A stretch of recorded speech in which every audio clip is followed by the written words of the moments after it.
Hello दोस्तों, welcome you all. आज की क्लास में सीखेंगे हम सेक्शन 194H के बारे में। Section 194H TDS on commission और ब्रोकरेज। तो दोस्तों हमने एक एग्जांपल बनाया हुआ है, यहाँ पर बताया हुआ है कि कौन सी कंपनी है जिसमें सेक्शन 194H एप्लीकेबल होता है। मैं आपको एक बार ब्रीफ कर देता हूँ। दोस्तों, जिन भी कंपनी में टैक्स ऑडिट एप्लीकेबल होता है, सेक्शन 44AB के अंडर आती है वो कंपनीज़, उन पर सेक्शन 194H एप्लीकेबल होता है। दोस्तों, इस सेक्शन की जो लिमिट है वो 15,000 है और रेट ऑफ टीडीएस है 5%। हमने एक एग्जांपल बनाया हुआ है कि हमने 1 मई को कमीशन पे करी है 17,500 मिस्टर सुनील को। अब हमें देखना है कि जब इसकी पेमेंट करनी है टीडीएस कैसे कटेगा, इस पर इसका बिल कैसे जनरेट होगा। तो चलो अब इसकी सारी वर्किंग देखते हैं टेली प्राइम पे। दोस्तों, टेली प्राइम में आपको नज़र आ रहा है हमने कंपनी बनाई हुई है। सबसे पहला जो हमारा काम है, स्टेप नंबर 1, आपको अपनी कंपनी में जो टीडीएस का फीचर है वो एक्टिवेट करना है। उसके लिए आपको करना होता है F11। इसके बाद आपको यहाँ पर इनेबल टीडीएस करना होता है, राइट हैंड साइड में इसको यस करना होता है और ये सारी की सारी डिटेल्स फिल करनी होती है।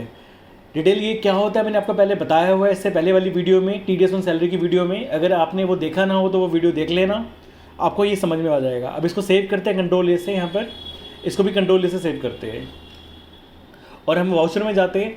सबसे पहले दोस्तों हम एंट्री पास करेंगे बिल जनरेट की, जिसको हम एंट्री पास करें जर्नल में। डेट हम सेलेक्ट कर लेते 1 मई, क्योंकि हमने 1 मई को हमने कमीशन पे करी थी। यहाँ पे और सी करके बनाओगे कमीशन का लेजर। कमीशन हमारा होगा इनडायरेक्ट एक्सपेंस। और लास्ट में दोस्तों यहाँ पर आपको करना है एप्लीकेबल। यहाँ पर क्रिएट करोगे और बनाओगे सिंपल टीडीएस ऑन कमीशन। ये सेक्शन आपका 194H कवर हो जाएगा। आपका रेट ऑफ टीडीएस है 5% और जो लिमिट है इसकी वो है 15,000। अमाउंट जो हमने पे किया था 17,500।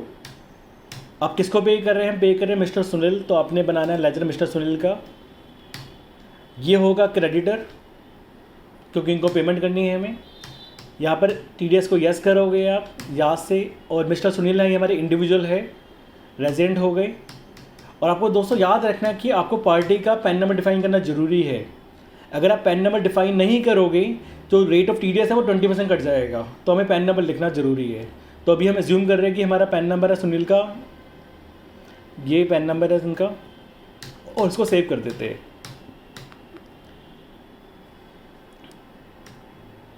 तो दोस्तों देखो यहाँ पर हमारा अमाउंट अपने आप आ गया और एंटर पास करते हैं। अब कितना आपका टीडीएस कटेगा? 875, ये डेबिट हो गया अमाउंट। और यहाँ पर एक लेजर बनाना है आपको सिंपल टीडीएस ऑन कमीशन के नाम से। ये आपका आ जाएगा ड्यूटीज एंड टैक्सेस में, टीडीएस हो जाएगा हमारा और ये टीडीएस ऑन कमीशन सिंपल। ये देखो अमाउंट आपका अपने आप आ गया। अभी तक दोस्तों की पहली एंट्री पास करी है हमने, बिल जनरेट करा है हमने कि कमीशन का अमाउंट है 17,500 और हमने टीडीएस इसमें काट लिया। अब सेकंड एंट्री में हम इनको पे कर रहे हैं मिस्टर सुनील को, तो हम पेमेंट में एंट्री पास करेंगे। यहाँ पर हम सुनील को डेबिट कर देंगे।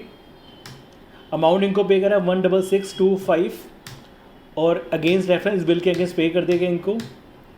और अभी इनको हम कैश में पे कर देते हैं, सिंपल। दोस्तों, अगर इसका आपको टैक्स जमा कराना है, टीडीएस जमा करवाना है, तो उसकी एंट्री भी आपको मैं बता देता हूँ। उसके लिए आपको होम पेज में जाना है, डिस्प्ले मोर पे जाना है, स्टैच्यूरी रिपोर्ट पे जाना है आपको सिंपल। इसके बाद टीडीएस रिपोर्ट्स में जाना है, फॉर्म 26Q पे जाना है, स्टैट पेमेंट में जाना है, टीडीएस में जाना है। जिस भी मंथ की पेमेंट होगी, जिस भी पीरियड की पेमेंट होगी वो सिलेक्ट कर लेना। अभी जैसे मैं 1 अप्रैल से 1 मई कर लेता हूँ यहाँ पर, या अभी 1 मई लिख लेता हूँ। वैसे 7 तारीख को टीडीएस जमा होता है, तो उसके अकॉर्डिंग डेट आप यहाँ पे डाल देना। सेक्शन 194H होता है हमारा, टीडीएस ऑन कमीशन होगा। ये नॉन कंपनी आ गया हमारा। पेमेंट कैश या बैंक जैसे भी पेमेंट कर रहे हो वो आपकी आ जाएगी। और सेम अगर इसका चलान आपको जनरेट करना है तो आप कंट्रोल P करके प्रीव्यू में जाकर आप चलान भी जनरेट कर सकते हो। ये सिंपल सा चलान है इसका हमारा। इस तरह से इस सेक्शन 194H में एंट्री आप पास करोगे आप। तो इस एंट्री को सेव कर लेते हैं। तो दोस्तों इस वीडियो में इतना ही। इस वीडियो में हमने सीखा कि सेक्शन 194H किन किन कंपनीज़ पे एप्लीकेबल होता है और इसकी एंट्री पास कैसे होती है। दोस्तों वीडियो आपको अच्छी लगी तो वीडियो को लाइक शेयर कमेंट ज़रूर करना। और आपका कुछ भी डाउट्स हो तो आप कमेंट कर सकते हो, मैं कोशिश करूँगा उसका आंसर देने की। Thank you very much.